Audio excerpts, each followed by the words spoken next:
On part vers la Ligue 2 cette fois-ci. On va vous donner justement tous les résultats qu'il y a eu ce week-end en Ligue 2. On parlera bien évidemment, on reviendra sur la rencontre entre le Football Club Sochaux et également ce qui s'est passé lors de cette rencontre, car ça a été un match houleux cette fois-ci, avec justement des décisions arbitrales qui ont été un petit peu étranges. Voilà, j'aime pas forcément critiquer les arbitres, mais il faut quand même reconnaître qu'il y a eu plusieurs situations qui portent en tous les cas, tous les cas de grosses interrogations et des décisions qui auraient des pénaltys qui auraient sans doute dû être sifflés. Mais tout d'abord, je vais vous donner tous les résultats avec cette 10e journée, avec les matchs qui avaient lieu ce vendredi 5 octobre, avec New York qui a battu le Paris FC 1-0. On a également le Red Star qui a battu l'AC Ajaccio 2-0. Le Gazélec Ajaccio qui a été défait sur son terrain 2-0. Et on vient de l'apprendre, qui a provoqué le limogeage d'Albert Cartier du côté du Gazélec Ajaccio. Les dirigeants ont mis fin à son contrat. Et également Béziers qui est allé battre le Havre, ça c'est une surprise, 3-2. Lorient a étrié Nancy 4-1. Grenoble a battu Clermont Foot 1-0. Troyes qui commence à bien revenir, commence à se réveiller, est allé battre Châteauroux 3-0. Brest aussi continue son bonhomme de chemin, depuis qu'on les avait vus du côté du stade Bonal. Depuis, ils ont enchaîné beaucoup de matchs et beaucoup de victoires. Et ils sont partis s'imposer du côté du stade du Hainaut, c'est-à-dire à Valenciennes, 3-1. Une autre rencontre avait lieu ce samedi 6 octobre avec Lens qui est allé battre Auxerre 2-1. On va s'intéresser bien évidemment à ce qui s'est passé du côté de Sochaux avec tout d'abord, on va peut-être écouter le résumé, en tous les cas, le résumé des buts sochaliens. Et ensuite, on reviendra bien évidemment sur cette rencontre avec vous, toutes et tous. Appelez-nous 03 81 50 67 51. On écoute tout de suite le résumé des buts lors de cette rencontre entre Sochaux et Metz. C'était hier soir, ce lundi soir. Le centre en une touche de Delaine pour Diallo peut-être. Il a réussi à toucher ce ballon. Ça va finir sur Boulaya. Là, il est dangereux. Il y a un contre un pour l'Algérien. Sur son pied gauche, Farid Boulaya. Le voilà le but, l'éclair de génie. Le premier tir cadré de ce match. Après quasiment une heure. C'est un éclair, vous l'avez dit. Il est dangereux, Boulaya. Il a provoqué, il a frappé. Ça finit en lucarne. Et voilà Metz qui reprend provisoirement la tête de cette Ligue 2. Bon, on a vu une superbe action construite, là, cette fois-ci de la part des Messins, c'est-à-dire la phase de transition, la récupération et le ballon remonté par Gakpa et Coad. Ça se termine par un centre de Delaine qui était disponible. Et puis là, c'est vrai que j'ai pas pu m'empêcher de dire ça parce que quand il est comme ça en 1 contre 1 face au but, dans la surface de réparation, voilà, c'est dribble.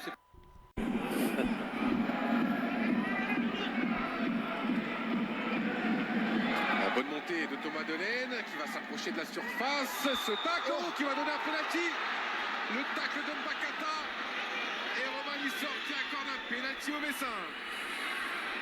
Ouais, j'ai l'impression quand il tacle, il prend pas le ballon, il touche pas le ballon. J'ai l'impression que c'est le Messin qui l'emmène le ballon et c'est ça qui va être sanctionné parce que quand on tacle, il faut impérativement prendre le ballon. Si on le touche pas, c'est penalty. Il avait l'air d'être en retard, Salem Bakata, sur cette montée de Delaine, qui a fait l'effort, qui paraissait mal engagé, mais qui a poursuivi jusqu'au bout.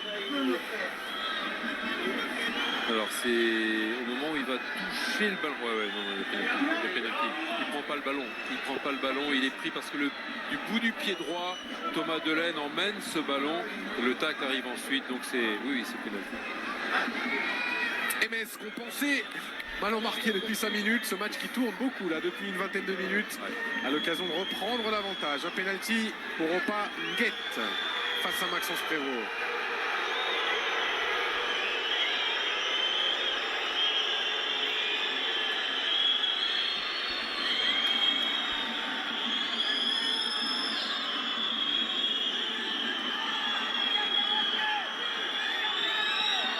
C'est Diallo, un autre sénégalais qui a marqué le seul pénalty de la saison Messine pour l'instant.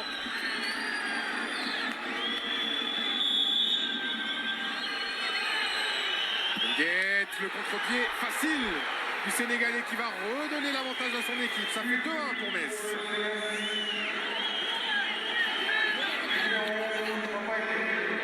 Il avait relancé son équipe aussi, je crois que c'était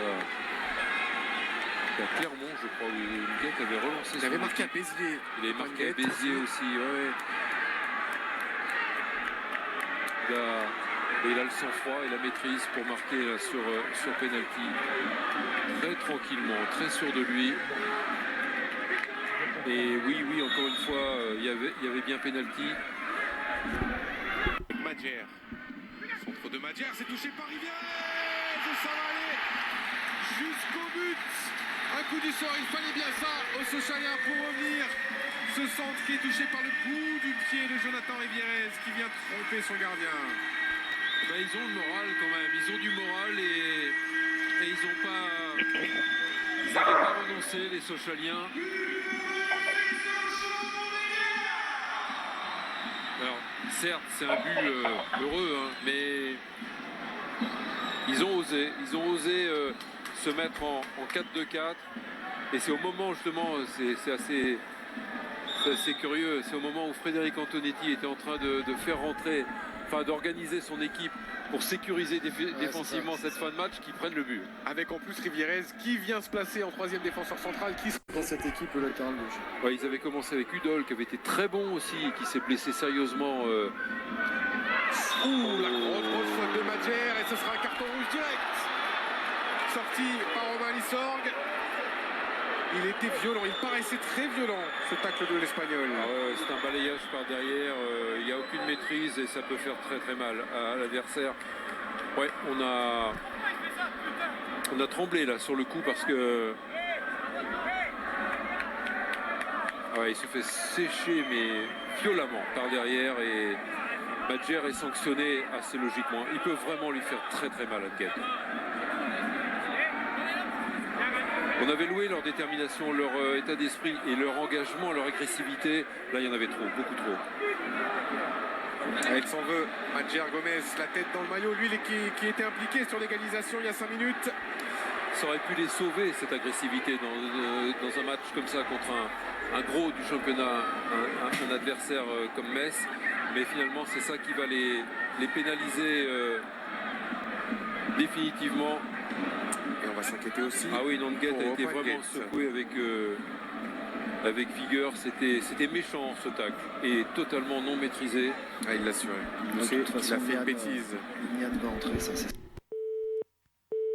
Ah, ça a coupé. Il va falloir recomposer le numéro qui est juste au-dessus là. Il est marqué sur la feuille. Voilà. Le numéro de Luc, parce que Luc voulait réagir. Je pense que ça a coupé. Je ne sais pas ce qui s'est passé. Bon, je pense que peut-être les téléphones, c'est la communication au 21e siècle. Des fois, ça déconnecte. Luc voulait réagir et en plus, il est arbitre. Donc ça va être assez sympa parce que c'est vrai que, bon, comme vous l'avez remarqué, il y a quand même eu, même si bien évidemment on n'aime pas critiquer les arbitres car c'est pas facile d'arbitrer une rencontre. C'est très compliqué, mais là, quand même, lors de cette rencontre, il y a quand même eu des pénaltys, on va dire, il y en a au moins un qui est flagrant. Et justement, on va en parler. Bonsoir, Luc. Oui, bonsoir. Comment ça va ? Ouais, bah, il faut, hein. Il n'y a pas le choix. Après ce qu'on a vu hier soir. Hein. On est un peu en colère ? Bah, même beaucoup, quoi. Même beaucoup en colère. Alors, dis-nous, pourquoi tu es en colère, justement, lors de cette... Oh, bah, je suis en colère parce que, au-delà qu'on ait fait un match qui est quand même relativement moyen, parce qu'on a quand même pas eu beaucoup d'occasions de s'enflammer, il y a quand même 2, voire 3 pénaltys qui sont quand même assez flagrants et qui n'ont pas été sifflés. Et bah, ça change quand même tout le match, hein, parce que si on siffle au moins le premier et le deuxième pénalty, pas sûr que Metz gagne le match, quoi. Oui, pour moi, il y en a déjà deux flagrants. Après, le troisième, bon, allez, on va dire, on le met entre guillemets. Mais par contre, le premier avec le Messin qui tombe, le ballon quand même touche les deux bras, surtout que le ballon part en direction du but. Donc, Voilà, Pour moi, là, celui-là, il y a je vais pénalty. te parler en connaissance de cause parce que moi-même, je suis Bah, arbitre. justement, Au ça niveau tombe bien, tu vas district. pouvoir nous indiquer, justement, comme tu es Alors là, je arbitre. vais te donner mon point de vue. Bon, après, il y en a qui jugeront dire, ouais, bah ça y est, les supporters de Sochaux, donc c'est facile de dire. Bon, j'ai montré les images à plusieurs de mes collègues qui ne sont pas fans de Sochaux. Et bon, sincèrement, voilà, il y a 3 pénaltys qui ne sont pas sifflés, quoi. Moi, perso, j'en aurais peut-être sifflé 2. Mais bon, ils sont tous unanimes de dire que voilà, il y a quasiment 3 pénaltys qui auraient dû être sifflés, qui sont quand même plutôt évidents, quoi.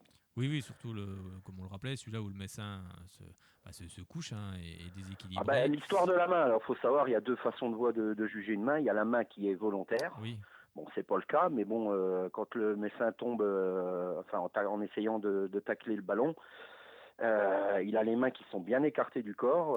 c'est ça, c'est la Et main qui voilà, va au ballon, en le fait. ballon va en direction du but, donc c'est pénalty, quoi. Il y C'est a, ça, il y hein, a 36 solutions, quoi. c'est quand la main va au ballon et non pas le ballon qui va à la main, hein. Voilà, c'est ça. Mais bon, quand on siffle une main volontaire ou une main qui n'est pas volontaire, mais la main décollée du corps, c'est le cas. Le joueur de Metz est à terre, la main elle est décollée du corps, il l'a pas collée contre lui, donc voilà, c'est tout. Et le ballon va en direction du but. C'est ça, le ballon va en Donc direction du but, donc il bloque un petit peu, il bloque le ballon. ah bah oui, oui, non, mais de toute façon, les images le montrent. Parle Hein, des mais mêmes, oui, c'est vrai. C'est vrai. Puis le je deuxième, trouve qu'on est quand même au-delà du niveau de jeu qui est quand même relativement moyen. oui, Je trouve quand même que Sochaux est quand même pas mal sanctionné cette année avec l'arbitrage, quoi. Au niveau des fautes, des cartons, quand on voit le carton que prend, je crois que c'est Nando en première oui, mi-temps, oui, sur une supercherie oui, du tout gardien, à fait. je trouve ça quand même un peu bas, quoi. Mais bon. Oui, oui, c'est vrai qu'il y a eu beaucoup de cartons hier soir. Après, il y a ce deuxième penalty sur, pareil, Ukidja qui sort et puis qui prend quand même la jambe de Demirovic. Pour moi, celui-là, je pense qu'il y est quand Celui-là, même, hein. il est évident. Et Hein. même le dernier, voilà, il a le ballon Oui, dans les mains, il vient mettre c'est ça. un bon coup de bras, voire coup de coude, voilà, c'est tout, c'est pénalty. Alors, En plus, on voit Leandro qui sort, qui saigne de la bouche. Bah, je sais pas ce qu'il faut de plus pour obtenir des pénaltys, quoi. Donc, après, mais c'est bon. vrai que c'est à la faute donc sur Jando, hein. Et Ouais. c'est vrai qu'Okidja prend le ballon. C'est vrai qu'on le voit prendre. Bon, il perd le ballon au départ, il le récupère le ballon. Et c'est vrai Tout qu'après, à fait. il met un gros coup de coude à Jando alors qu'il n'est pas obligé. Voilà. Je vois pas pourquoi. C'est vrai que j'ai revu plusieurs fois les images. Et c'est vrai que moi aussi, je pense que j'aurais sifflé penalty là-dessus parce qu'il n'a pas à faire le geste qu'il fait sur Jando. Donc c'est vrai qu'il y a 3 pénaltys. Après, on sait qu'arbitrer, c'est compliqué, c'est certain. On l'a déjà tous dit ici. Mais il faut quand même avouer qu'il y avait quand même des pénaltys qui étaient, semble toutes, assez évidents. Tout à fait. Donc Bah, voilà. Donc après, faut pas non plus se cacher derrière là-dessus, hein. Voilà, et Sochaux n'a quand même pas eu oui, d'occasion oui, bien sûr. quasiment dans ce match. Bon, Metz Donc n'en là, a guère eu. Voilà. On a eu 2 tirs cadrés, hein, je crois, dans le match. Je vais regarder, mais je crois qu'ils ont cadré que le penalty et puis la frappe, hein. Moi, j'ai vu que ça, quoi. Après, ils sont costauds. C'est vrai, c'est une équipe qui est très costaud. Athlétiquement, ils sont vraiment au-delà, le là. point positif du match quand même, j'ai quand même vu une équipe de Sochaux aller au charbon, Oui, aller au contact. Je trouve qu'on a gagné pas mal de duels, mais c'est après au milieu de terrain, on a manqué de vitesse dans l'utilisation du ballon pour essayer d'apporter du danger. Mais je trouve oui. qu'au niveau combat, on y est allé, quoi. Donc ça, ce sera peut-être ce qu'il va falloir utiliser un peu plus sur les matchs, les prochains matchs, parce que la Ligue 2, c'est du combat, c'est pas forcément de la technique. C'est ça. De la technique, c'est pas forcément de la possession de balle. C'est ça. Non, mais c'est vrai, Donc t'as tout résumé. C'est vrai que voilà mon point de vue, quoi. c'est pas forcément de la possession de balle. C'est vrai qu'on se crée pas non plus pléthore d'occasions, mais en Ligue 2, il faut être costaud. Et c'est vrai que cette équipe, elle a toujours été quand même, on va dire, assez costaud. Mais en tout cas, elle se crée pas forcément beaucoup d'occasions. Mais là, quand même, ils se sont créés quand même un petit peu plus d'occasions que d'habitude. Mais ah, le chien, Ouais, oui. le chien est d'accord, donc ça va. Le chien est Mais, d'accord, voilà, quoi. mais c'est vrai qu'en football, Ouais. c'est comme dans beaucoup de sports, il faut être efficace. Et pour le moment, l'efficacité, elle n'est pas là, on marque pas de but. Donc quand on marque pas de but, forcément, on n'avance pas en Tu peux championnat. pas gagner les matchs. Tu peux pas gagner un match, ouais, tout à fait, hein, c'est Alors vrai après, que... j'entends, et là, on critique beaucoup Demirovic. Bon, c'est sûr qu'il a raté pas mal d'occasions depuis qu'il est à Sochaux. Voilà, hier, il en prend pas encore plein la gueule, je trouve que c'est pas le seul fautif. Hein. Je pense que hier soir, tu peux mettre n'importe quel bon attaquant de Ligue 2 à Sochaux. Oui. Il aurait pas marqué parce qu'au milieu de terrain, on n'a pas fait le bon geste pour lui donner des bons ballons. Quoi. Non, mais c'est vrai. Après, on a vu un Madjer Gomez qui a été transparent hier soir. Bon, C'est clair. on l'a vu que lorsqu'il a eu son carton rouge, parce que c'est vrai qu'il a. Logique, carton rouge, logique. Là-dessus. Oui, logique. Hein, les deux pieds décollés. Moi, j'ai revu les images là-dessus. L'arbitre a bien arbitré. Même sur le penalty de Salem Mbakata, pour moi, il y a penalty. Il y a penalty, il n'y a rien à dire. Quoi, touche, mais c'est là où était ma colère. Quoi. Je veux dire, ça. si celui-là, il doit siffler les autres. Quoi, mais bon, Exactement. après, c'est comme ça. Exactement. Mais c'est vrai que Madjer Gomez a été transparent lors de cette rencontre. C'est vrai qu'on l'a vu donner des ballons, notamment un ballon plein axe où il relance l'attaquant de Metz. Heureusement que l'attaquant de Metz n'a pas marqué, mais c'est vrai qu'il va falloir travailler sur l'efficacité. Puis après, comme on le dit toujours, Demirovic, c'est pareil. Quoi, l'attaquant, il a 20 ans aussi, donc forcément... Il est jeune, il ne faut pas l'oublier, il est jeune. Mais alors les gens me disent, oui, mais c'est pas le talent, regarde Mbappé à 20 ans. Oui, mais Mbappé, c'est une exception. C'est un cas exceptionnel que peut-être les Français n'auront plus avant je ne sais pas combien d'années. Exactement, donc les gens se fient à l'âge. Forcément, à 20 ans, on n'a pas la même maturité qu'à 25, 26, 27 ans, donc, puis pas le même parcours. Donc forcément, il y aura du déchet. Mais après, moi, ce que je me posais comme question, d'ailleurs, je suis déjà bien content que Salem Mbakata soit revenu dans le groupe, parce que je n'avais pas forcément compris pourquoi il avait été retiré comme ça. Et on avait mis Navarro à sa place. Mais moi, j'aimerais bien aussi qu'on intègre, comme on ne marque pas de but, qu'on intègre aussi des jeunes joueurs comme Victor Gledsling qui marque beaucoup de buts je suis entièrement d'accord avec ça. Hein. Je veux dire, on ne marque pas, alors pourquoi continuer comme ça? Donc, tenter d'intégrer Victor. Pourquoi ne pas l'associer à Demirovic? Peut-être que les deux pourraient bien s'entendre. Pourquoi pas? Surtout qu'il faut repasser en 4-4-2 parce que on a quand même été un peu plus à l'aise hier en 4-4-2. Je trouve quand même que c'est plus solide au milieu de terrain. Quoi. Maintenant, on attend le retour d'Oboussou, mais bon. Après, c'est vrai que le 4-4-2, c'est un petit peu la base. Hein. Quand ça va pas trop, il faut repasser en 4-4-2 et puis regarder ce que ça fait. Mais c'est vrai qu'on a l'impression que Demirovic est un peu seul devant. Ou alors c'est bien de jouer avec un seul attaquant de pointe, mais il faut aussi que les milieux de terrain soient très performants, et ce qui n'est pas le cas pour le moment. Ce qui n'est pas le cas. Donc j'espère, en tous les cas, que José Manuel Herrera associera un petit peu Victor Gledsling, parce que nos jeunes joueurs, il faut aussi les faire jouer. Puis comme on marque pas de but, de toute façon, pour moi, ça ne peut pas être pire. Je suis entièrement d'accord avec toi. Écoute, j'espère qu'il nous écoutera. En tout cas, l'entraîneur fera ce qu'il voudra, bien évidemment.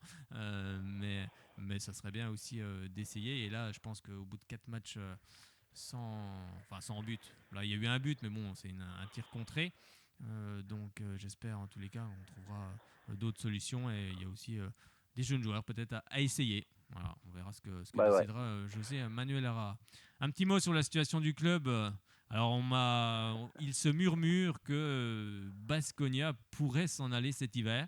C'est ce qui est revenu à mes oreilles. Alors je ne sais pas, c'est toujours pareil. C'est du conditionnel. J'ai entendu ces échos-là aussi de sources proches du club. C'est du conditionnel, bien évidemment. Malheureusement, je pense qu'ils vont pas tarder à mettre la clé sous la porte vu l'obstinence du Chinois. Oui. Donc ils étaient là pour racheter le club. Je pense que c'est une bonne chose qu'ils rachètent le club. Après, ça reste mon avis perso. Oui, bien sûr. C'est quand même je trouve des gens qui sont assez calés niveau management sportif. Hein. Ils l'ont prouvé avec leur club en Espagne. Bon, ça a peut-être moins mis à marcher en Croatie, mais bon, la Croatie n'est peut-être pas l'Espagne non plus. Oui. Donc, moi, je dis que s'ils veulent s'en aller, qu'ils s'en aillent dans la mesure où le Chinois n'a pas du tout envie de vendre. Et attends qu'une chose, c'est que le club coule pour récupérer je sais pas quoi. Mais bon. Oui, franchement, moi, je comprends pas. Moi, je comprends pas Monsieur Lee. Là, sans doute que lui, il sait ce qu'il a à faire, parce que sans doute il y a peut-être quelque chose à récupérer. Mais franchement, j'ai du mal à comprendre son entêtement, à ne pas vouloir vendre. Et c'est vrai que il est pas aimé, et puis il doit quand même s'apercevoir. Il doit quand même s'apercevoir que la gestion du club qu'il a depuis qu'il est à la tête, c'est catastrophique. Oui. Donc à un moment donné, voilà, c'est ciao amigo, et puis laissons la place à des gens compétents, que ce soit Baskonia, qui pour moi semble compétent, mais bon voilà, il faut qu'ils apprennent un peu ce que c'est que la Ligue 2. Oui. Et puis après, que ce soit Baskonia ou quelqu'un d'autre, oui, je m'en fous, quoi. Mais bon, le principal c'est qu'on retrouve une structure à Sochaux qui n'est plus celle qui était il y a il y a naguère. De toute façon, ça ne sera jamais celle qu'il y avait il y a quelques années, depuis que Peugeot a vendu. Mais ça, il faut aussi que tout le monde se mette ça dans la tête. Hein. Voilà, le Sochaux club familial local, je pense que c'est terminé. Maintenant, il faut mettre des gens compétents qui n'ont pas envie de se foutre du fric dans la poche et qui ont envie de travailler sérieusement pour faire remonter Sochaux en Ligue 1, quoi. Non, c'est vrai que Baskonia va sans doute s'impatienter. Hein. Ils ont été, ils veulent acquérir le club et sans doute qu'ils n'attendront pas non plus encore très longtemps parce que je pense qu'ils ont peut-être compris que Monsieur Lee ne voulait pas vendre actuellement. Puis eux, ils sont en tout cas pressés de racheter. Et c'est peut-être pour ça qu'on entend tous ces bruits justement sur un départ peut-être probable dès cet hiver. Eh ben, merci beaucoup Luc pour ton intervention. Merci à vous. Puis pour avoir parlé des arbitres, car comme on le rappelle, c'est pas Il n'y forcément... a pas de souci, quand tu veux des renseignements, un avis, tu peux m'appeler. Eh ben, il n'y a pas de problème. Merci beaucoup Luc. Et puis on te souhaite une bonne soirée et puis une bonne semaine également. À vous aussi. Merci beaucoup. Eh bien, c'était Luc qui, lui, est arbitre et a pu, en tout cas, nous donner son point de vue, justement, en tant qu'arbitre. On a retrouvé Fred. Bonsoir, Fred. Bonsoir Fred, bonsoir à tous. Alors, qu'est-ce qui s'est passé? C'est juste un petit problème. Un petit problème de téléphone? De téléphone, mais ça maintenant c'est rétabli. C'est rétabli les problèmes de téléphone. Bon, ben écoute, tant mieux. Ben, on va peut-être avoir Renaud. Tiens, Renaud qui est aussi un supporter, mais un supporter. Mon téléphone, remets-moi la ligne s'il te plaît. C'est ça. Renaud, voilà, c'est ça. Renaud. C'est pas le chanteur, hein, Renaud? Non, ni la chanteur. voiture. Non, c'est bien le prénom. Oui. Non, malgré que c'est un très bon chanteur. Oui, on aime bien sûr qu'on aime bien Renaud ici. Mais là, c'est Renaud qui est expatrié du côté de l'Alsace. Et comme dans cette émission, on parle aussi avec des Sochaliennes et des Sochaliens, bien évidemment. Tout le monde peut appeler. Surtout, tout le monde peut nous contacter en direct à la radio pour justement nous parler de Sochaux en tant qu'expatrié. C'est une rubrique qu'on a lancée cette saison par l'intermédiaire d'un autre supporter qui nous avait fait cette requête, une requête qui est excellente. D'ailleurs, si vous en avez d'autres, n'hésitez pas, hein, parce que cette émission est faite aussi pour vous, et on s'adapte, et on trouve des idées. On sait que les supportrices et supporters ont plein d'idées. Eh bien, on va tout de suite accueillir Renaud. S'il est prêt, Renaud. Il est prêt, Renaud? Allez, c'est parti. On va accueillir Renaud. Bonsoir, Renaud. Oui, bonsoir. Bonsoir. Comment ça va? Ça va et vous? Bah écoutez, parfaitement bien. Alors Renaud, supporter sochalien, expatrié en Alsace, c'est bien ça? Oui, c'est ça. Alors depuis quand on est supporter de Sochaux? Bah, en fait, c'est depuis tout petit. En fait, mon père en fait est originaire. Il est originaire de Sochaux en fait. Il travaillait à Sochaux. Il a été muté à Mulhouse. D'accord. Donc en fait, il m'a amené depuis tout petit au stade, quoi. Donc voilà, je suis tombé amoureux de ce club comme ça, quoi, par mon père, quoi, qui m'amène au stade depuis tout petit, quoi. D'accord, comme beaucoup de supportrices et supporters de Sochaux, voilà, ce sont les parents qui ont emmené les enfants en stade et puis ça se perpétue en fait de génération en génération. Voilà, c'est ça. Je me souviens même, le premier match, c'était Sochaux-Bordeaux et c'était en pleine construction de l'ancien Bonal. Ah d'accord, ok, très bien. Et alors, qu'est-ce qu'on a pensé justement du match d'hier? Après, je ne sais pas si vous y étiez, du côté de Sochaux, du Stade Bonal face à Metz. Bah écoutez, depuis je travaille de nuit, donc c'est un peu compliqué pour moi d'aller voir les matchs ces derniers temps, depuis qu'ils sont en Ligue 2, vu que c'est le vendredi, quoi. Oui, c'est vrai, c'est pas évident. Ouais, les matchs le vendredi, c'est un peu une catastrophe. Mais bon, j'ai regardé le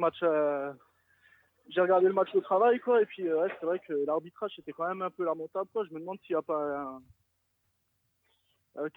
si les arbitres sont un peu contre Sochaux à cause des histoires contre Lens, tout ça, quoi. Enfin, justement, on en parlait il y a quelques secondes, hein, parce qu'on s'est quitté avec Luc. Luc qui est un arbitre, lui qui est du côté, qui est supporter de Sochaux aussi, mais du côté de la Manche. Et il nous disait qu'il y avait déjà au moins 2 pénaltys flagrants. C'est vrai, bon, le troisième, moi je l'aurais sifflé aussi également. Bon, après, c'est toujours pareil quand on est supporter. Ouais, bon, moi je suis gardien de but, ça peut arriver, on va dire, quoi, mais ouais c'est vrai que mais c'est surtout le geste, justement. Si tu es gardien de but, ça tombe bien. Bon, on va se tutoyer. Si tu es gardien de but, ça tombe bien. Justement, moi, j'ai revu les images 3-4 fois cet après-midi, enfin plusieurs fois. Et c'est vrai qu'Okidja prend le ballon. Mais enfin, au départ, il perd le ballon, en fait. Il perd le ballon, il le récupère, donc il le tient bien. Jando, il arrive au même moment. Et là, le gardien fait un geste en poussant quand même assez violemment John Doe. Alors c'est vrai qu'il y a Ouais, plusieurs c'est vrai que c'est plus interprétations. Est-ce qu'il est- volontaire que de se relever, quoi. Donc, C'est ça. Est-ce qu'il est obligé de voilà, j'ai l'impression que c'est plus c'est volontaire ce qu'il fait et non pas involontaire. ouais, c'est vrai que c'est un geste un peu stupide d'énervement, quoi. En plus, il gagne, je comprends pas vraiment le geste, quoi. C'est vrai que Bah, c'est c'est ça, bizarre. En c'est plus, ça. il y a pas eu d'altercation pendant le match et tout. C'est vrai que c'est un peu bizarre comme geste, quoi. Mais Non, il n'y a pas eu d'altercation. Bon, il y a eu une faute, c'est vrai, sur voilà, une faute de l'attaquant, je crois que c'est Nando, oui, qui prend un jaune sur Okidja. Bon, je sais pas, voilà, moi je suis un peu loin de l'action, je vois pas vraiment. Après, le gardien justement de Metz reste au sol pendant un petit moment. Bon, il s'est relevé, bien heureusement, bien évidemment. Mais c'est vrai que c'était un match, vous voyez, un match où c'est vrai que on critique l'arbitrage, mais c'est vrai que c'est pas forcément facile d'arbitrer, on le dit souvent. Mais là, il y a quand même deux pénaltys quand même qui sont flagrants sur Demirovic aussi. Je sais pas si tu ouais, avais oui, le revu les premier, ouais, la images première action, hein. sur Demirovic. Non seulement, le première action, c'est oui, Demirovic qui frappe au but et le Messin s'écroule, puis en tout cas avec ses deux mains, il bloque. Ouais, il fait un arrêt presque, quoi. C'est ça, il bloque le ballon alors que le ballon part en direction du but, quoi. Donc bon, après chacun interprète un peu, mais moi je pense qu'il y a déjà au moins deux pénaltys flagrants. Après, Ouais. c'est comme ça, ils n'ont pas été sifflés. C'est hélas Bon, le jeu. C'est- voilà. Mais bon, pour moi, le plus gros problème, il vient pas de l'arbitrage, hein. C'est quand même le jeu qui est à Sochaux, quoi. C'est Oui, quand même, oui, il y a un manque de création d'occasion, on va dire. On a du mal ouais. à se créer des occasions. Justement, quel est ton regard sur le jeu actuel de cette équipe sochalienne?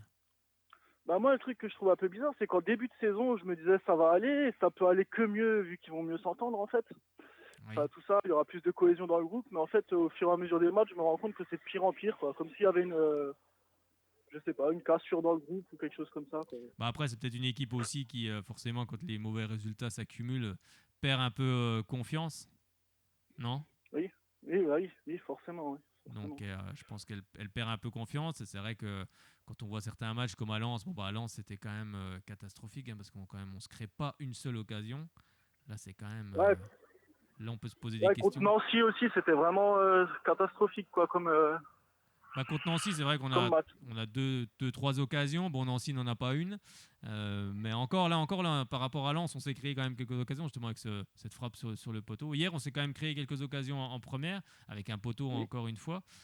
Mais il manque toujours l'efficacité. C'est ce qu'on retient le plus, hein.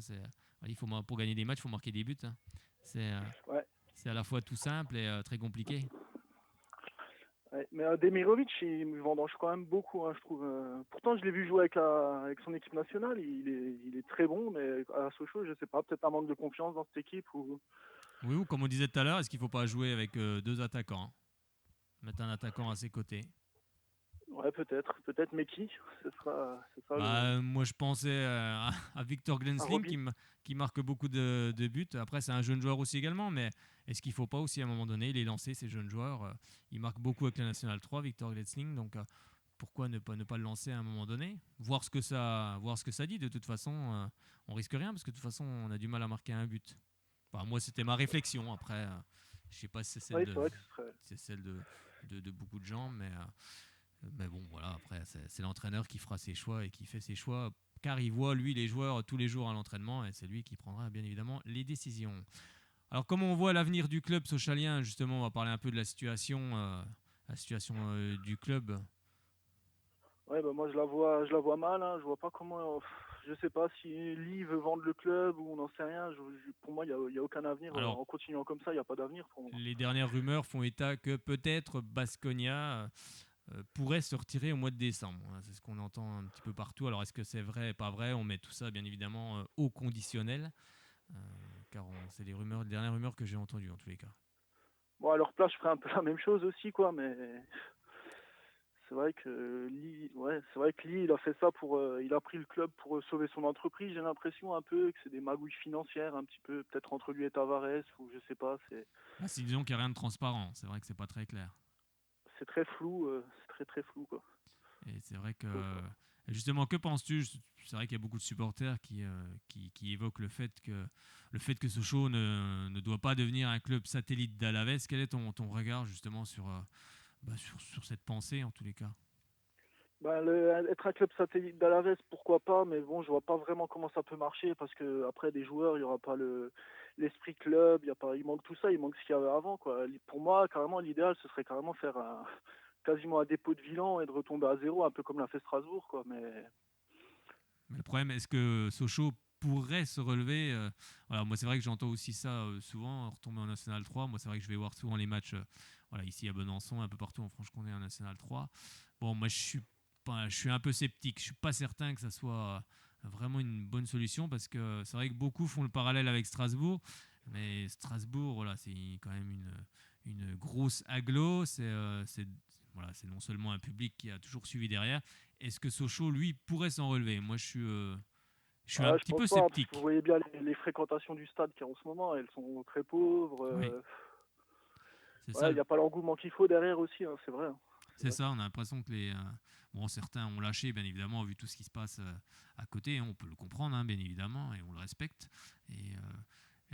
Bah justement, il s'est passé quelque chose dans la semaine. Là, les supportrices et supporters ont nettoyé justement le stade qui sert d'entraînement du côté de Chabot, pour ceux qui connaissent. Ils ont Oui, nettoyé je parce connais, qu'ils... ouais, je suis au courant de ce qui s'est passé, je trouve que c'est une bonne action, c'est pacifique, c'est Exactement. bien, c'est... Eh ben, exactement. Moi, je suis entièrement d'accord avec toi. Je trouve que c'est très intelligent, en tout cas de leur part, d'avoir nettoyé le stade d'entraînement et aussi d'avoir que la presse soit intervenue. Et puis, justement, parce que c'est vrai que j'ai vu des réactions sur les réseaux sociaux qui m'ont pas forcément plu, parce que je pense que les gens ont pas forcément peut-être tout assimilé l'action qui était faite en tous les cas, c'était de nettoyer justement le stade, et j'espère qu'on recevra bientôt justement Enzo qui viendra nous en reparler.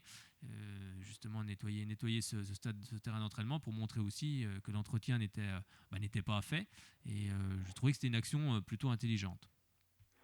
Ouais, c'est une action intelligente et c'est pour montrer aussi un ras-le-bol des supporters de la C'est situation ça. actuelle, c'est pas mal, ça peut faire un peu bouger les joueurs et tout. Ah, alors c'est vrai que certains disaient, moi je vais te poser la question aussi, que voilà, ils avaient aussi un regard envers les politiques, et ils pensaient que les politiques ne bougeaient pas assez vite. Est-ce que tu partages un peu leur analyse? Les politiques, c'est-à-dire la région qui aide pas le club, vous voulez dire tout ça? Non, pas la région, mais ceux qui sont aux manettes, on va dire, du côté du pays de Montbéliard, ou même tous les politiques, parce que c'est vrai que c'est monté assez haut, c'est monté jusqu'au ministère des Sports. Et est-ce que les acteurs politiques, en tout cas de la région du pays de Montbéliard, font assez pour justement faire pression, en tous les cas, pour que M. Lee cède et puis vende enfin ce club, Oui, parce ou à que Basconia ou à un autre? c'est vrai qu'ils font rien, il ferait mieux de s'intéresser un peu à ce sujet, parce que pour moi, Monsieur Lee, c'est limite un mafieux, hein, c'est limite... Bah, c'est vrai que l'avenir, on le voit mal avec lui, c'est certain, hein. C'est ouais, même pas même dans possible. la gestion de son entreprise, dans les choses comme ça, dans les contrats dans les... Enfin, avec son faux bureau à Burnob, des choses comme ça, des machins, des trucs dans le genre, je trouve que c'est limite mafieux comme truc. C'est vrai que l'État ferait bien de s'intéresser un peu à ça, quoi. Oui. Mettre un petit peu, De- mettre la pression en tous les cas voilà, pour que ce voilà. grand club reprenne, en tous les cas, retrouve son histoire passée, peut-être pas, parce que c'est compliqué. Maintenant, c'est vrai qu'on se dirige, on le voit avec tous les clubs de foot qui se font racheter un petit peu partout les uns derrière les autres. Est-ce que la culture familiale, justement, c'est la question, est-ce que la culture familiale peut encore rester à l'heure actuelle, ou selon toi, elle risque de disparaître? Bah, déjà, pour ce qui est de Sochaux, pour moi, ça a totalement disparu, parce que, comme dit, mon père a travaillé à PSA, moi j'ai Oui. travaillé à PSA, toute ma famille est à PSA, on a un peu Mm. on se reconnaissait un peu dans le club, tout ça, quoi. Mais maintenant, pour moi, je m'y reconnais plus du tout, quoi. Oui, parce qu'avant, quand on disait Sochaux, c'était Peugeot. C'est Voilà, vrai. c'est ça. Et comment justement a C'est vrai. été perçue l'annonce de la vente du club par justement les employés de Peugeot eux-mêmes? Les employés de Peugeot, bon, moi, c'était Peugeot Mulhouse, quoi, donc c'est Ouais, pas ouais. vraiment pareil, quoi, mais c'est vrai que c'était mal perçu, quoi. Ils perdent l'identité, on perd vraiment l'identité du club, même le centre de formation, il n'y a plus rien. Ouais. C'est vrai que c'était assez mal perçu. On a l'impression que c'est devenu une autre équipe, tout simplement. Ouais, C'est c'est tout vrai. simplement ça, hein. C'est vrai. C'est vrai. Puis c'est vrai que cette année, on n'a pas le droit non plus de recruter à titre onéreux. Donc forcément, on ne peut pas recruter Bon, grand-chose. C'est ça aussi le je crois que c'est problème. le cas de beaucoup de clubs de Ligue 2, hein, quand même. Oui. Oui, oui. C'est vrai qu'il y a une manne financière qui est compliquée à gérer par beaucoup de clubs. Mhm. D'où la Ouais, c'est vrai. formation. D'où la formation des jeunes joueurs, mais encore faut-il les faire jouer. Voilà, c'est ça. Et puis je pense qu'il y a eu des coupes budgétaires là-dedans, tout ça. Donc, Oui, après, c'est vrai que le club, soi-disant, bon, après, moi, je suis pas dans les comptes, hein, donc perdait de l'argent, donc il fallait faire des coupes budgétaires. Bon, après, c'est peut-être, après, c'est vrai que c'est un autre débat. Eh bien, en tout cas, merci beaucoup, Renaud, c'est moi qui... d'être intervenu ce soir. Ok, c'est moi qui vous remercie. Je vous souhaite une bonne soirée. Eh bien, merci. À toi aussi. Et allez Et Sochaux puis, quand même. bien sûr, allez Sochaux. On suivra toujours ce club, même si c'est compliqué en ce moment, bien évidemment. Merci beaucoup, Renaud. Bonne semaine et puis à très bientôt. Et à très bientôt. Voilà. Merci beaucoup. Au revoir. C'était Renaud, un supporter expatrié du côté de l'Alsace et qui justement revenait sur Sochaux. Et bien, on va continuer à en parler de Sochaux avec justement ce qu'a déclaré Paco Carrasco. Tu connais toi, Fred, Paco Carrasco?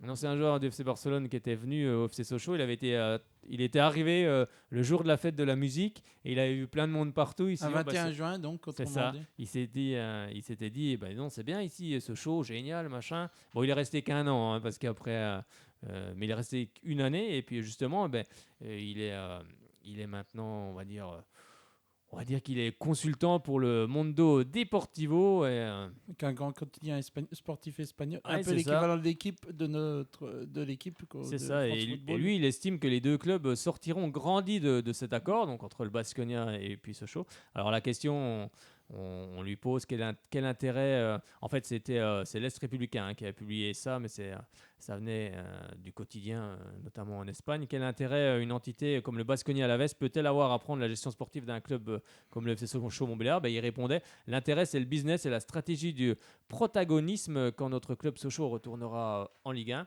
Il y a également les footballeurs transpyrénéens ne s'exportent généralement pas beaucoup. Depuis l'entente avec Alavés, ils sont désormais 6 à Sochaux, du jamais vu.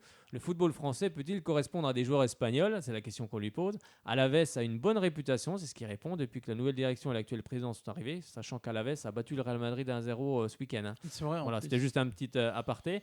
Avoir des liens dans les affaires et construire une union sportive sera une bonne chose. Par exemple, il donne l'exemple, Manchester City est lié avec Girona, et il fonctionne bien. Bonne chance à Sochaux sur le terrain avec les footballeurs espagnols, à l'entraîneur et aux dirigeants. Et la dernière question, vous êtes également passé de l'Espagne à la France.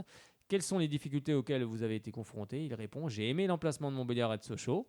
Depuis là-bas, je pouvais voyager à Bâle, Lyon, Paris, en Allemagne.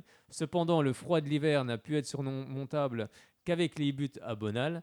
Et je me souviens de matchs avec de la neige. Je profite de cette interview pour envoyer des salutations et des baisers aux supporters et à tous mes anciens coéquipiers. Je me souviens de vous et je vous aimerai toujours. C'était assez sympa en tout cas ce que déclare Paco Carrasco. Et là, on va écouter l'entraîneur de cette équipe sochalienne, José Manuel Herrera. Bueno, creo que dentro de un partido igualado, muy equilibrado, pienso que la primera mitad nosotros hemos tenido una opción con el remate al poste de ellos en propia meta, pero un partido que la primera mitad no pasó nada, muy equilibrado. Y creo que la segunda ha habido situaciones que no puedes controlar, que es lo que ha hecho que Metz haya llevado la victoria. Pienso que nosotros nos hemos podido adelantar en el marcador, no hemos acertado, han acertado ellos y después los errores de apreciación y que ha tenido el árbitro han condicionado el partido. Donc voilà, c'était un match équilibré. La première mi-temps, on a eu quand même cette occasion où il dévie un tir sur le poteau, mais de manière générale, cette première mi-temps, elle était équilibrée. La deuxième mi-temps, elle a été largement conditionnée par des situations qu'on ne contrôle pas, qui ont fait basculer le match. Nous, on a eu nos occasions et on les a pas mises. C'était le contraire. Mais voilà, il y a ces situations qui ont largement conditionné le match. Sí, nunca me habéis escuchado hablar de los árbitros, de las decisiones, y hoy tampoco voy a hablar de las decisiones.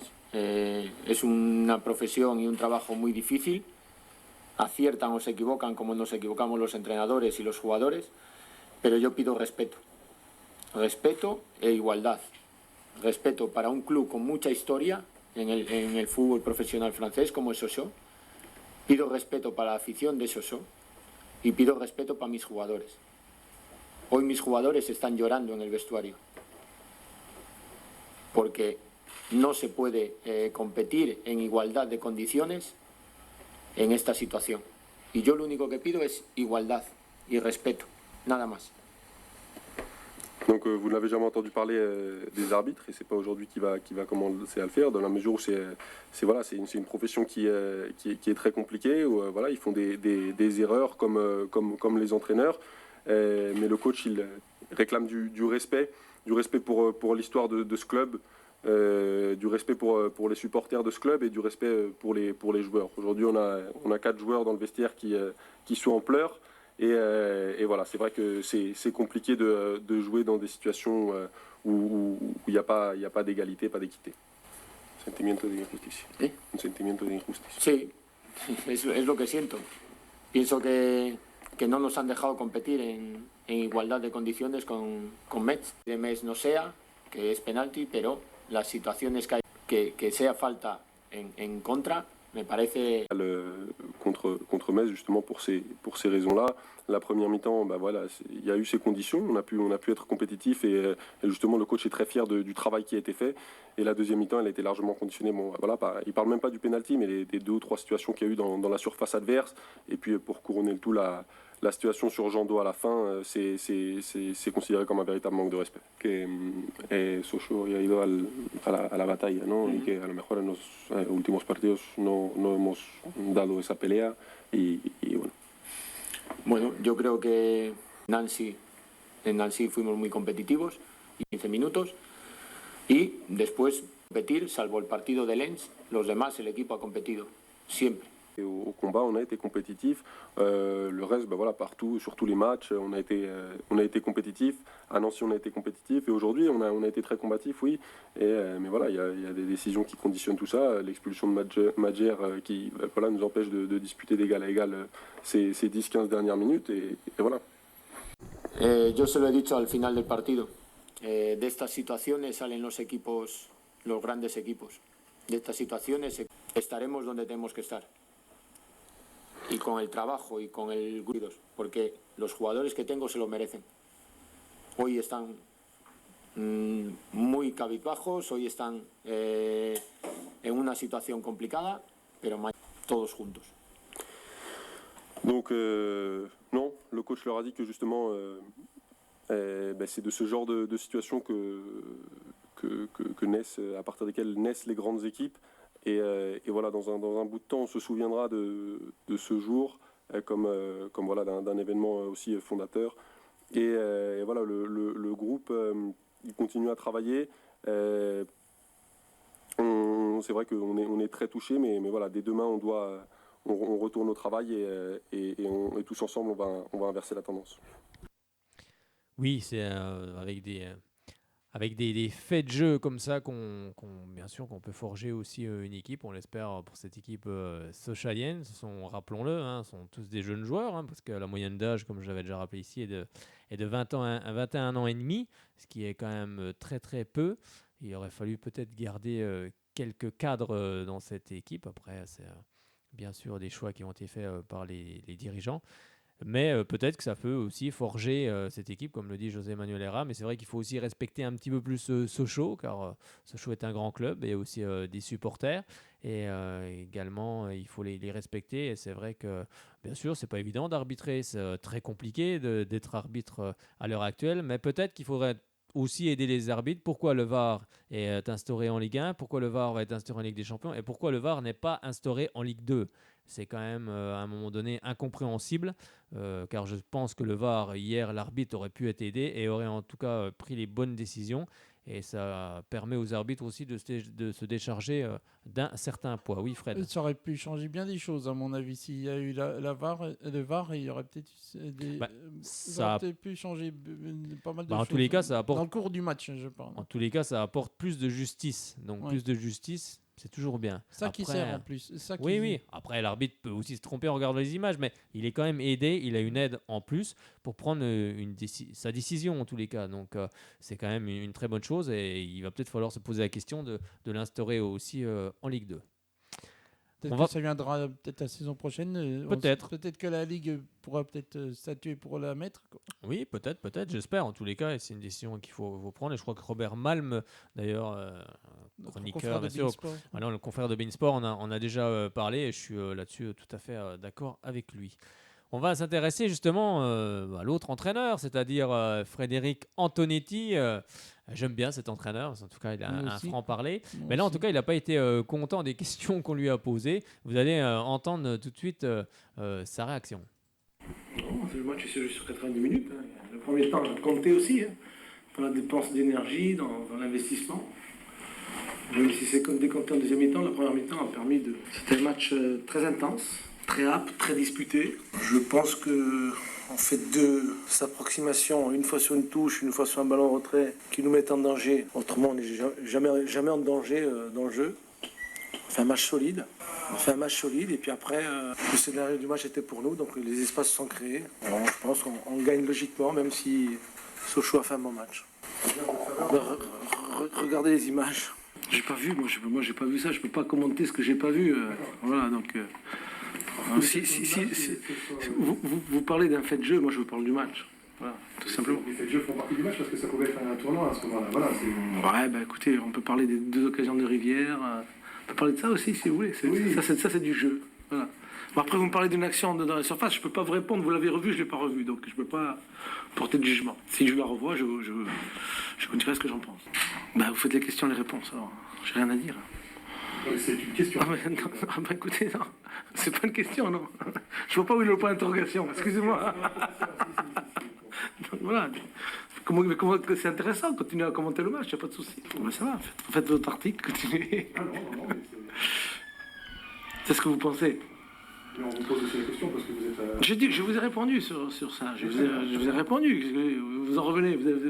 Non, du tout. Voilà, donc je comprends que vous soyez pour Sochaux, mais bon, ça... Voilà. Ah bah si, on le sent quand même, un petit peu. Oui, parce que c'était un match dur, je vous ai dit, Sochaux a défendu ardemment ses chances. C'était un match où à un moment donné il y avait beaucoup d'intensité, où il ne fallait pas lâcher un centimètre. Je pense qu'on a été au combat. Comme je vous ai dit, même s'il y a des faits de jeu, comme le dit votre confrère, pas d'occasion pour Sochaux, ils nous ont jamais déstabilisés. Donc ça c'est le match. Nous, on en a quelques-unes quand même. Voilà. Il y a eu beaucoup de frappes. Si vous regardez le nombre de frappes, vous verrez qu'on est largement au-dessus. Donc voilà. Et puis je pense qu'en fin de match, on doit se mettre à l'abri. Donc ça, c'est des choses qu'on doit corriger. On ne doit pas prendre ce but. Mais bon, c'est des buts casquettes, voilà, ce qui arrive, voilà, but contre son camp. Voilà, après, c'est des matchs âpres, durs. C'était un combat. On a gagné le combat, je pense. Voilà, on a gagné le combat. On a gagné le combat, comme dit Frédéric Antonetti. Alors, au classement des buteurs côté Sochaux, c'est toujours Sofiane Dam qui est en tête avec 2 buts. On lui souhaite d'ailleurs un bon rétablissement. On espère le revoir très très vite sur les terrains. Jean Fuchs, 1 but. Sané, 1 but. Josema, 1 but. Et Demirovic, 1 seul but. Au niveau des passeurs, Jean Fuchs est à 2 passes. Nando, 1 passe. Et Demirovic, 1 passe. On parle un petit peu de ce qui s'est passé pour les jeunes Sochaliens ce week-end avec tout d'abord le FCSM, la réserve en National 3. Tu vas en parler tout à l'heure, Fred, mais je te devance un petit peu. Avec Joradoulois qui est venu s'imposer 2-0 avec la réaction d'Omar Daf. Il dit ça vient bien sûr du site www.fcsochaux.fr. Avec un match décevant défensivement et surtout offensivement. Nous avons perdu beaucoup de duels sur le plan collectif et surtout sur les deuxièmes ballons. Offensivement, nous avons fait trop de fautes techniques pour déstabiliser l'adversaire. Du côté des U19 nationaux entraînés par justement Pierre-Alain Fro, match nul du côté de l'AS Nancy-Lorraine, 1 but partout. Voilà ce qu'il dit, Pierre Paf. Très bonne première mi-temps dans le jeu récompensée par un but. Deuxième mi-temps moins aboutie malgré la supériorité numérique après l'expulsion d'un ancien avant la pause. Égalisation sur pénalty à la 86e minute de jeu. Dommage car nous avons tout pour repartir avec la victoire. Et du côté des U17 nationaux, le FCSM est allé faire match nul à Aubervilliers 0 partout. La réaction de Manu, alors je vais essayer de bien le prononcer, Giudicelli, je vais y arriver. Nous avons été disciplinés défensivement et entreprenants dans le jeu offensif avec de nombreuses occasions franches qu'on n'a pas su plutôt concrétiser. Et en U15 régionaux, le FCSM a battu Jura-Dolois 13-0, un sacré score avec un quintuplé de Noah Pavillard, un quadruplé d'Eddy Kouka, un doublé d'Essaï Redaoui et un but de Djibril Diaf et Matteo Martin. Bravo à tous les buteurs sochaliens et la réaction d'Éric Boniface. Un match qu'on s'est rendu facile à 13-0, n'est-ce pas Fred ? C'était assez facile. D'ailleurs, en Ligue 2, on parle Ligue 2, je l'ai déjà annoncé tout à l'heure, mais on a appris le limogeage d'Albert Cartier du Gazélec Ajaccio. Je ne sais pas si tu étais au courant, Fred. Tu l'as appris ce matin aussi.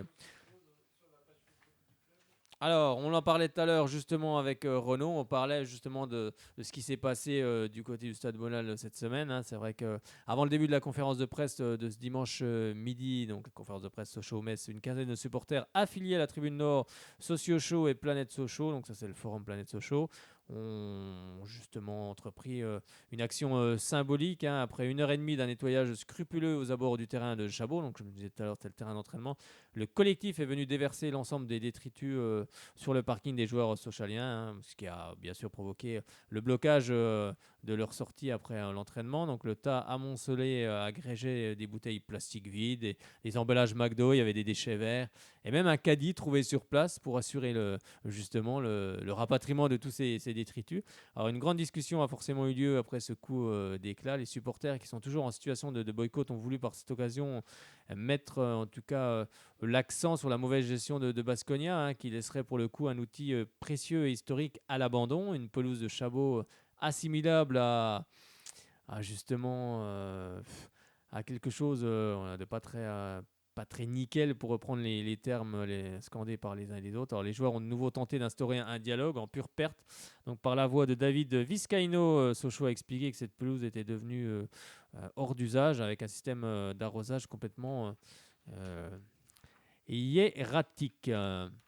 Et ensuite, après seulement, c'est vrai qu'un mois d'utilisation de juin à juillet, José Manuel Herrera avait pris la décision de ne plus se rendre sur cette aire de repli, à regret d'ailleurs. Et il en a discuté avec les jardiniers. Il leur est impossible d'entretenir ce terrain, et donc pour nous d'y aller, on aimerait pouvoir le faire, car cela permettrait de soulager Wembley, et qui se détériore aussi, et même d'éviter d'aller sur le Bonal. Eh bien, en tous les cas, sur l'action des supporters proprement dite, bien sûr, elle va faire jaser, mais en tout cas, c'est une action très intelligente. Ce stade était forcément à l'abandon, vu le tas de détritus qu'on voit, en tout cas sur la photo. Donc, moi, je trouve que c'est une très belle action, malgré ce que j'ai vu sur certains réseaux sociaux, une action très intelligente. Et si personne ne nettoie ce stade d'entraînement, eh bien, il faut le faire. Et c'était une excellente initiative. Eh bien, on va refermer cette page de Sochaux, si plus personne ne veut réagir. Et puis, on va ouvrir le National 3, Fred, National 2, National